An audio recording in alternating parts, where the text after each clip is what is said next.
بسم اللہ الرحمن الرحیم۔ آج میری شادی کی پہلی رات ہے۔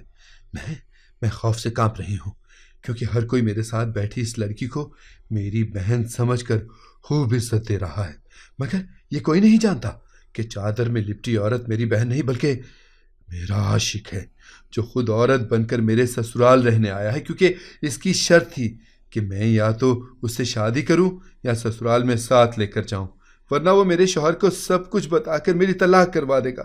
میں بہت ڈر گئی ہوں۔ اس کے یہاں رہتے ہوئے آج تیسرا دن تھا، مگر اس وقت تو میرے پیروں تلے سے زمین نکل گئی جب میرے شوہر بولے، میں آج رات پردیس جا رہا ہوں۔ شاید میں دنیا کی انوکھی ترین دلہن ہوں جو اپنے جہیز میں اپنے عاشق کو لے کر سسرال جا رہی ہوں۔ ہر لڑکی شادی سے پہلے یا تو اپنی پہلی محبت کو دل میں دفن کر دیتی ہے یا پھر ساری زندگی اپنے محبوب کی خاطر آہیں بھرتی ہے، لیکن اپنے گلے میں طوق ڈال کر ساتھ نہیں لے کر جاتی۔ لیکن میں مجبور تھی۔ جمشید نے مجھے حکم سنا رکھا تھا کہ اگر تم مجھے اپنے سسرال نہ لے کر گئیں تو میں تمہارے شوہر کو سب کچھ بتا دوں گا، تمہاری حقیقت بھی بتا دوں گا کہ تم کون تھیں اور تمہارا تعلق کن لوگوں سے تھا۔ سجاد شاید میری حقیقت جان کر مجھے ٹھکرا دیتا، مگر میں جمشید کی محبت کو داد دیے بنا نہ رہ سکی کہ وہ تو میری حقیقت جاننے کے بعد بھی میرے عشق میں دیوانہ تھا۔ پھر سچ تو یہ تھا کہ میں بھی جمشید سے بہت محبت کرتی تھی اور اسے کسی قیمت پر بھی کھونا نہیں چاہتی تھی، اسی لیے میں اسے اپنے ساتھ سسرال لے کر چلی گئی تھی۔ جمشید نے سیاہ برقع پہنا ہوا تھا، اس نے خود کو مکمل طور پر چھپا کر رکھا ہوا تھا۔ میں نے اپنے سسرال میں یہ مشہور کیا تھا کہ یہ میری گونگی بہن ثنا ہے، یہ شرعی پردہ کرتی ہے، اس لیے خود کو چھپا کر رکھتی ہے۔ میرے سسرال میں ہر کوئی جمشید کو میری بہن سمجھ کر اس کی خوب آؤ بھگت کر رہا تھا۔ جمشید میرے پاس ہی بیٹھا تھا۔ جب مجھے میری ساس بیڈ روم میں لے جانے لگی تو بولا، تم جس مقصد کے تحت آئی ہو وہ بھولنا مت۔ میں شدید خوف زدہ تھی۔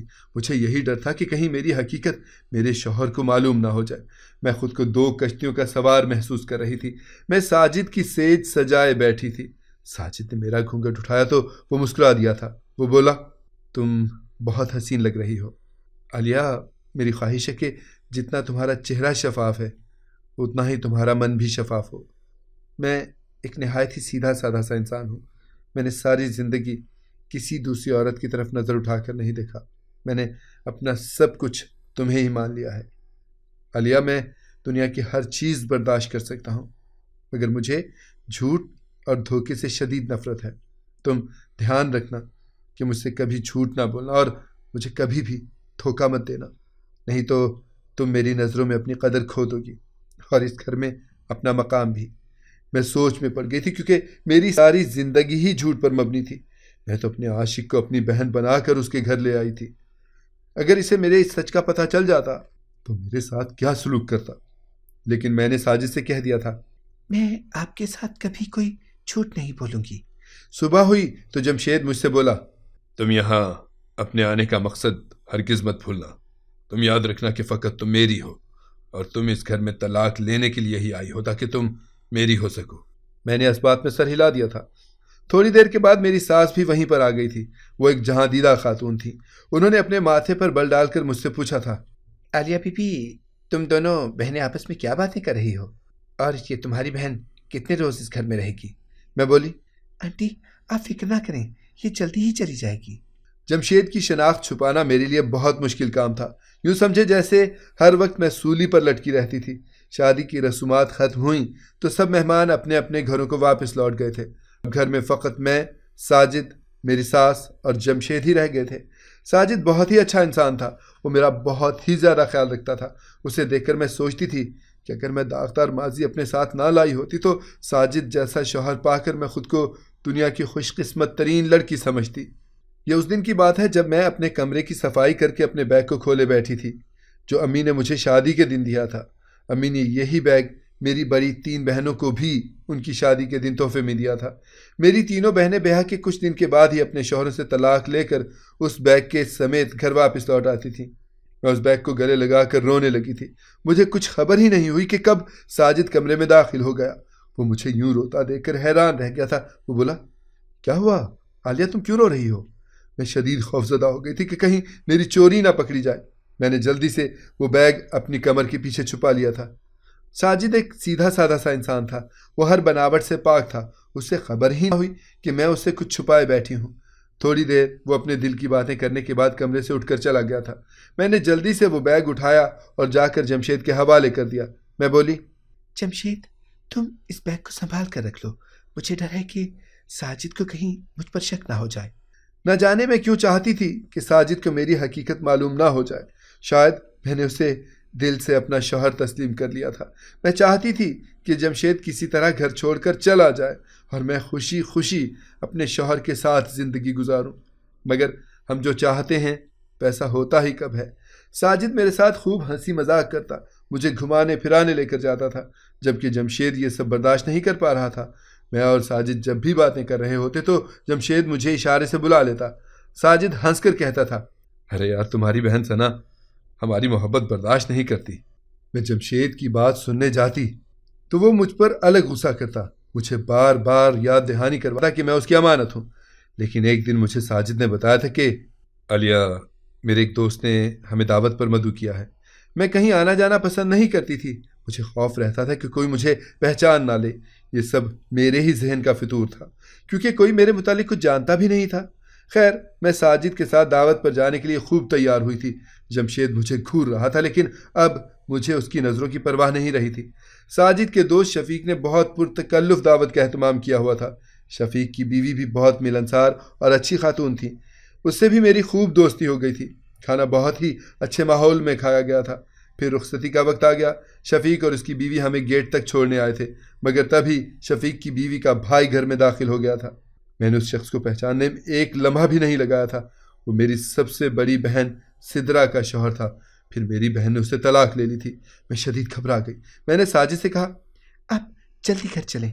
میں ان کا بازو کھینچ کر انہیں اپنے ساتھ باہر لے آئی تھی۔ ساجد میرے بدلتے رویے کو دیکھ کر حیران رہ گیا تھا۔ اس نے اس افراتفری کی وجہ پوچھی تو میں بولی، میرا جی گھبرانے لگا ہے۔ ہم گاڑی میں بیٹھے تو مجھے سکھ کا سانس آیا۔ یہ تو صد شکر کہ میری باجی کے شوہر نے مجھے دیکھا نہیں تھا۔ میں نے برے خیال کو ذہن سے جھٹک دیا۔ اب میں ساجد کے ساتھ باتیں کرنے میں مصروف ہو گئی، تبھی اسے فون آ گیا۔ ساجد فون سن کر ایک دم سے پریشان ہو گئے تھے۔ ان سے گاڑی بھی نہ سنبھلی اور ہماری گاڑی کی ایک بڑے سے ٹرالے کے ساتھ ٹکر ہوتے ہوتے بچی۔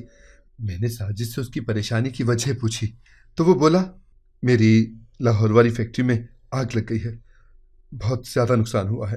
یہ بات سن کر میں بھی پریشان ہو گئی تھی۔ میں نے اسے دلاسا دیا تھا۔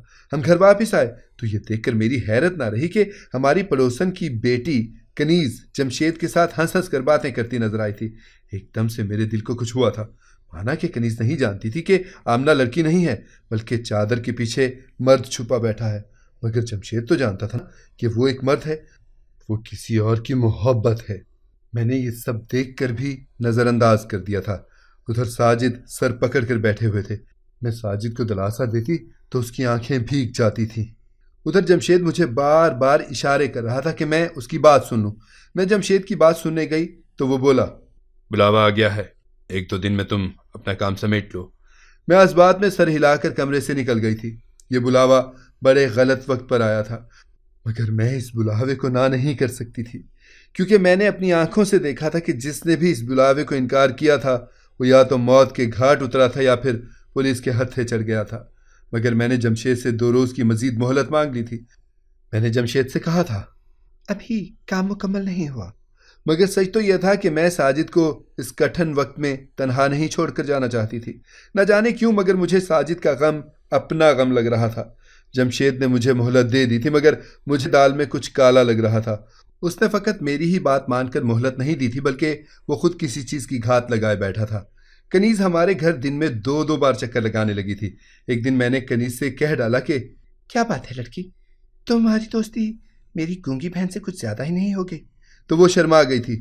اب میرا ماتھا ٹھنکا تھا، لیکن میں خاموشی سے آگے بڑھ گئی تھی۔ رات میں ساجد کے سونے کا انتظار کرتی رہی تھی۔ وہ پریشانی کی حالت میں یہاں وہاں گھوم رہا تھا۔ جب وہ سو گیا تو میں جلدی سے جمشید کے کمرے میں داخل ہو گئی تھی۔ میں نے جمشید سے کہا، کل نکلنا ہے کیا؟ تو وہ بولا، مجھے معلوم ہے اب تمہارے دل میں میری کوئی جگہ نہیں رہی، تم ساجد سے دل لگا بیٹھی ہو، اور یہی صورتحال میری بھی ہے۔ مجھے اور کنیز کو بھی آپس میں محبت ہو گئی ہے۔ لیکن واپس لوٹنا بھی تو بہت ضروری ہے۔ تم کچھ ایسا کرو کہ سانپ بھی مر جائے اور لاٹھی بھی نہ ٹوٹے۔ تم خود واپس جانے کے بجائے اس بیگ کو واپس بھیج دو. میں انہیں یہ بیگ دے آؤں گا اور کنیز کے ساتھ گھر بسا لوں گا. میں جمشید کی بات سن کر کافی پریشان ہو گئی تھی. میں بولی جیسے ہی ساجد ادھر ادھر ہوتے ہیں میں بیگ واپس بھجوا دوں گی. صبح ہوئی تو ساجد بولا میں ایک ہفتے کے لیے لاہور جا رہا ہوں. فیکٹری کو بہت زیادہ نقصان پہنچا ہے. میرا وہاں ہونا بہت ضروری ہے. پیچھے سے تم اماں اور گھر کا خیال رکھنا. میں ساجد کی بات سن کر بہت خوش ہو گئی تھی کیونکہ اس طرح ساجد کو کبھی بھی علم نہ ہوتا کہ میں کون ہوں. صبح ساجد کو رخصت کرنے کے بعد میں اس بیگ کو سیٹ کرنے لگی تھی. وہ بیگ سیٹ کیا گیا تو میں نے جمشید سے کہا کہ میں بھی تمہارے ساتھ چل کر یہ بیگ انہیں تھما آتی ہوں. وہ راضی ہو گیا. میں نے اپنی ساس سے کہا میں امی کے گھر ان سے ملنے جا رہی ہوں, شام تک لوٹ آؤں گی. میری ساس نے مجھے اجازت دے دی تھی. میں اور جمشید گھر سے باہر نکلنے لگے تبھی کوئی گھر کا دروازہ کھول کر میرے روبرو کھڑا ہو چکا تھا. وہ میری سدرا آپی کا شوہر تھا. اس کے پیچھے ہی ساجد بھی کھڑا تھا. میرے تو پیروں تلے سے زمین ہی کھسک گئی تھی. ساجد بولا عالیہ میں تمہاری حقیقت جان گیا ہوں. میرے کچھ کہنے سننے سے پہلے ہی تم مجھے اپنی سچائی سے آگاہ کر دو گی تو یہ ہم سب کے حق میں بہتر ہوگا. میں رونے لگی تھی. میں بولی میری سچائی تو آپ ہی ہے. میں آپ سے بہت محبت کرتی ہوں. میں آپ کے بغیر ایک پل بھی زندہ نہیں رہ سکتی. ساجد نے آگے بڑھ کر میرے منہ پر تھپڑ دے مارا تھا اور بولا کہا تھا نا میں نے کہ میرے ساتھ کبھی جھوٹ مت بولنا, مجھے کبھی دھوکہ مت دینا. مگر تم تو اتنی دیدہ دلیر نکلی کہ اپنے عاشق کو بھی میرے گھر لے آئی. عالیہ مجھے تم پر شک تو پہلے روز سے ہی تھا مگر میں چپ ہی رہا. تمہاری بہن بھی مجھے عجیب ہی لگتی تھی, اسی لیے میں تم دونوں پر کڑی نگاہ رکھے ہوئے تھا. لیکن مجھے کوئی بھی سراغ نہیں مل سکا تھا, اس لیے میں تمہارا خیال بھی رکھتا اور تم سے محبت بھی بہت کرتا تھا. مگر پھر جب ہم شفیق کے گھر سے نکلے تو مجھے گاڑی میں ہی فون آ گیا تھا. وہ لاہور سے نہیں آیا تھا بلکہ شفیق کا سالہ تھا. اس نے مجھے تمہاری اور تمہارے خاندان کی حقیقت سے آگاہ کر دیا تھا.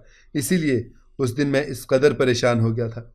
مگر میں تمہیں رنگے ہاتھوں پکڑنا چاہتا تھا. مگر تم دونوں بہت اچھے کھلاڑی تھے. تم لوگوں نے اپنا کوئی نشان ہی نہیں چھوڑا. میں اب ہر لمحے تم لوگوں پر نظر رکھتا تھا. ایک رات مجھے نیند نہیں آ رہی تھی, اس لیے میں کمرے میں ٹہل رہا تھا. مگر تم مجھے بہت پریشان لگ رہی تھیں, اس لیے میں نے سونے کا ناٹک کر لیا تھا. میرے سوتے ہی تم اٹھ کر باہر نکل گئی تھی. جب میں تمہارے پیچھے گیا تو ثنا سیاہ چادر اوڑھے ہوئے تھی, مگر وہ تو جمشید بن چکا تھا. میرے تو وہم و گمان میں بھی نہیں تھا کہ تم میرے ساتھ اتنا بڑا دھوکہ کرو گی. ساجد کی آنکھوں میں لہو اترا ہوا تھا. میں کانپنے لگی تھی. میں روتے ہوئے بولی نہ جانے میں نے آپ کو دھوکہ دیا ہے یا میری تقدیر نے مجھے دھوکہ دیا ہے. میں اس معاشرے کی پسی ہوئی عورت کی بیٹی ہوں. میرا باپ جابر تھا, میری دادی ظالم تھی. میری داستان بھی وہی جو یہاں پر دوسری تیسری عورت کی ہوتی ہے. میری ماں نے 4 بیٹیاں پیدا کر لی تھیں. باپ نے ماں کا سامان باندھ کر گھر سے باہر پھینک دیا تھا, پھر اماں کو دھکا دے کر گھر سے باہر پھینکا تھا. ہم 4 بہنوں کو گھر سے نکال کر کنڈی بھی لگا لی تھی انہوں نے. ہم بہنیں روتی رہی تھی. اماں نے فریاد کی کہ اپنی بیٹیوں کو تو گھر سے مت نکالو. میں تو چلو سڑکوں پر بھٹکتی پھروں گی, مگر میں ان بچوں کی ذمہ داری کیسے اٹھاؤں گی. لیکن میرے باپ کو ہم پر ترس نہیں آیا تھا. یوں ہم سڑکوں کی خاک چھانتی ہوئی ماموں کے گھر پہنچ گئی تھیں. ممانی نے 5 بن بلائے مہمانوں کو دیکھا تو چکرا کر رہ گئی تھی. انہیں کچھ بھی نہیں سوچ رہا تھا. پھر انہوں نے کچھ کہے بنا ہی ہمارے منہ پر دروازہ بند کر دیا تھا. مگر اسے ہماری خوش قسمتی کہہ لو یا بدقسمتی, ماموں کی ہمسائی نے اپنے دروازے ہم پر واق کر دیے تھے. وہ ہمسائی نبیلہ آنٹی بہت اچھی عورت تھی. اس نے ہمیں اپنے گھر پر رکھا, کھانا کھلایا, آرام کرنے کو کہا. مگر جب نبیلہ آنٹی کا شوہر گھر آیا تو اس نے کوحرام بپا کر دیا تھا. وہ غربت کا رونا روتا رہا. وہ بولا کہ میں کہاں سے 5 لوگوں کی غذا پوری کروں گا. ہم سب ایک کمرے میں دبکی بیٹھی تھیں. پھر وہ اس کمرے میں داخل ہوا جہاں ہم بہنیں بیٹھی تھیں. اس کی نظر سدرا پر پڑی تھی.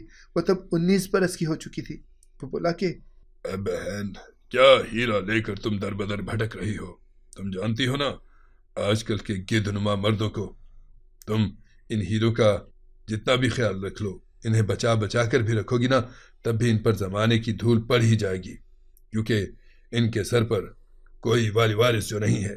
میں کل تمہیں کسی سے ملواؤں گا. پھر نہ جانے کیا ہوا. 4 بڑی عمر کی عورتیں آئی تھیں. وہ ہم کو خوب ٹٹولتی نظروں سے دیکھ رہی تھیں. پھر امی کے ساتھ خسر پھسر کرتی رہی تھیں. وہ چلی گئیں تو ہم نے امی سے پوچھا کہ وہ خواتین کون تھیں اور یہاں کیا کرنے آئی تھیں. امی بولی وہ عورتیں سدرا کا رشتہ دیکھنے آئی تھیں.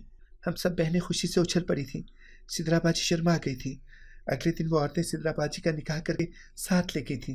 امی بہت فکر مند تھیں، وہ ساری رات روتی رہی تھی۔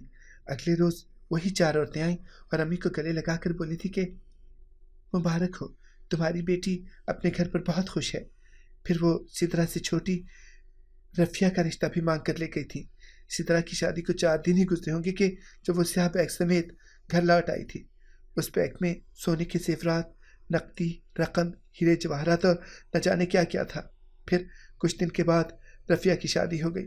وہ بھی 3 دن کے بعد طلاق لے کر وہ سیاہ بیگ سونے چاندی سے بھر کر لے آئی تھی۔ پھر رفیہ سے چھوٹی نازیہ کے ساتھ بھی یہی کچھ ہوا۔ میں تب 12 سال کی تھی، میری تو شادی کا سوال ہی نہیں پیدا ہوتا تھا۔ پھر یوں ہوا کہ 5-6 مہینوں بعد امی پھر سے میری بہنوں کی شادی کر دیتی، ساتھ میں وہ سیاہ بیگ بھی تھما دیتی تھی۔ مجھے کچھ بھی سمجھ نہیں آتی تھی کہ یہ سب کیا ہو رہا ہے، لیکن میں جوں بڑی ہوتی جا رہی تھی تو مجھ پر یہ حقیقت کھلتی جا رہی تھی کہ میری امی نے 4 خواتین کے ساتھ مل کر دھندا شروع کر دیا ہے۔ وہ اپنی بیٹیوں کا نکاح کروا کے جس گھر میں بھیجتی تھیں ان سے وہی گھر لٹواتی تھیں۔ امی اپنی بیٹیوں کے ساتھ سیاہ چادر میں چھپے مرد کو ان کی حفاظت کے لیے ان کے ساتھ بھیجتی تھیں۔ یوں امی اور ان 4 خواتین کا کاروبار خوب چمک گیا تھا۔ ہم نے اپنا نیا گھر خرید لیا تھا جہاں ہم خوب عیش و عشرت کی زندگی گزار رہے تھے، مگر مجھے یہ سب پسند نہیں تھا، میں یہ سب نہیں کرنا چاہتی تھی۔ پھر مجھے ان 4 عورتوں میں سے ایک آنٹی کے بیٹے جمشید سے محبت ہو گئی تھی۔ ہماری محبت پروان چڑھ گئی تو میں نے اس کو کہا کہ مجھے یہ دھندا بالکل بھی پسند نہیں ہے، میں زندگی میں ایک بار ہی شادی کرنا چاہتی ہوں۔ جمشید نے مجھے یقین دلایا کہ وہ مجھ سے شادی ضرور کرے گا۔ تب تک میں جوان ہو گئی تھی، میرے رشتے بھی آنے لگے تھے۔ ایک رشتہ کروڑ پتی لڑکے ساجد کا بھی آیا تھا۔ میری والدہ نے میرے نکاح کی تیاری شروع کر دی تھی۔ میں نے شادی سے صاف انکار کر دیا تھا۔ میں نے جمشید سے کہا کہ اب ہم گھر سے بھاگ جاتے ہیں، مگر جمشید بولا تھا کہ عالیہ تم ایک بار یہ نکاح کر لو اور پھر ڈھیر پیسہ لوٹ لو، پھر ہم بھاگ کر شادی کر لیں گے۔ میں نے جمشید سے کہا کہ میں کسی کو دھوکہ دینا نہیں چاہتی، مگر جمشید کی ضد کے آگے میں ہار گئی تھی۔ میں نے نکاح کی حامی بھر لی۔ امی نے میرے ساتھ محافظ رخصت کرنے کی بات کی تو جمشید بولا کہ میں تمہارے ساتھ جاؤں گا۔ میں نے لاکھ منع کیا تو وہ مجھے دھمکانے لگا تھا کہ اگر میں اسے اپنے ساتھ نہ لے کر گئی تو وہ میرے شوہر کو میری اصلیت بتا دے گا۔ میں اسے اپنے ساتھ لے آئی تھی، لیکن جب میں نے ساجد کا روپ دیکھا تو پتہ چلا کہ محبت کرنے والا مرد تو اس جیسا ہوتا ہے، مہربان اور اچھا۔ مجھے ساجد آپ سے محبت ہو گئی تھی، جبکہ جمشید مجھے ایک آنکھ نہیں بھاتا تھا۔ کیسا مرد تھا وہ جو 2 ٹکوں کی خاطر اپنی محبت کو بیچ دے۔ میں نے سوچ رکھا تھا کہ اسے اپنی جان چھڑوا لوں گی، مگر پھر سب کچھ خود ہی ٹھیک ہو گیا تھا۔ جمشید کو پڑوسن کی لڑکی سے محبت ہو گئی۔ میں نے بھی سوچ لیا تھا کہ میں یہ سیاہ بیگ اپنی امی کو پکڑا کر ان سے ہمیشہ کے لیے جان چھڑوا لوں گی اور ساجد آپ کے ساتھ خوشیوں بھری زندگی بتاؤں گی، مگر پھر جو ہوا وہ تو آپ کے سامنے ہی ہے۔ آپ سدرا باجی کے پہلے شوہر کو لے آئے، مجھے یقین نہیں تھا کہ یہ مجھے پہچان لیں گے۔ خیر، آپ کی مجرم اب آپ کے سامنے کھڑی ہے، آپ جو بھی سزا سنانا چاہیں گے مجھے قبول ہے، مگر میری درخواست ہے کہ مجھے عزت کی زندگی دے دیجیے، مجھے دوسری سدرا یا رفیہ بننے سے بچا لیجیے۔ میں نے خود کو ساجد کے قدموں میں گرا دیا تھا۔ میں رو کر ساجد سے فریاد کر رہی تھی۔ ساجد نے مجھے زمین سے اٹھا کر کھڑا کیا اور بولا، بچہ ہمیشہ ماں پر ہی جاتا ہے، میں کیسے مان لوں کہ تم اپنی ماں سے مختلف ہوگی؟ مگر میں اللہ سے ڈرتا ہوں، اگر اللہ نے قیامت کے روز مجھ سے پوچھا کہ تم نے ایک عورت کو گناہ سے بچانے میں اس کا ساتھ کیوں نہ دیا تو میں کیا کہوں گا؟ اس لیے میں تمہیں اپنا لیتا ہوں، مگر میں تم پر کبھی بھی یقین نہیں کر پاؤں گا۔ ایک بات یاد رکھنا، میں تمہاری ماں اور تمہاری بہنوں کو پولیس کے حوالے کر دوں گا تاکہ وہ مزید کسی کو دھوکہ نہ دے سکیں۔ جمشید نے پولیس کا نام سنا تو وہ بھاگ کھڑا ہوا، مگر سدرا باجی کے پہلے شوہر نے اسے پکڑ لیا تھا۔ یوں میرے سامنے ہی ساجد نے ان سب کو پولیس کے حوالے کر دیا تھا۔ میری ماں روتے ہوئے کہہ رہی تھی، عالیہ تو اپنے باپ جیسی نکلی ری، تو نے اسی کی طرح مجھے ذلیل کروا دیا۔ میرا دل اپنی ماں اور بہنوں کے لیے دکھ رہا تھا، مگر میں مجبور تھی۔ اگر میں یہ قدم نہ اٹھاتی تو اپنی بہنوں کی طرح کوڑی کے لیے نکاح جیسے مقدس رشتے کو پامال کرتی رہتی۔ آپ بتائیں، کیا میں نے درست فیصلہ لیا تھا؟ اگر آپ کو ہماری کہانی پسند آئی ہے تو اسے لائک کریں، شیئر کریں اور ہمارے چینل کو سبسکرائب کریں۔ اگلی کہانی تک کے لیے اجازت دیجیے۔ اللہ حافظ۔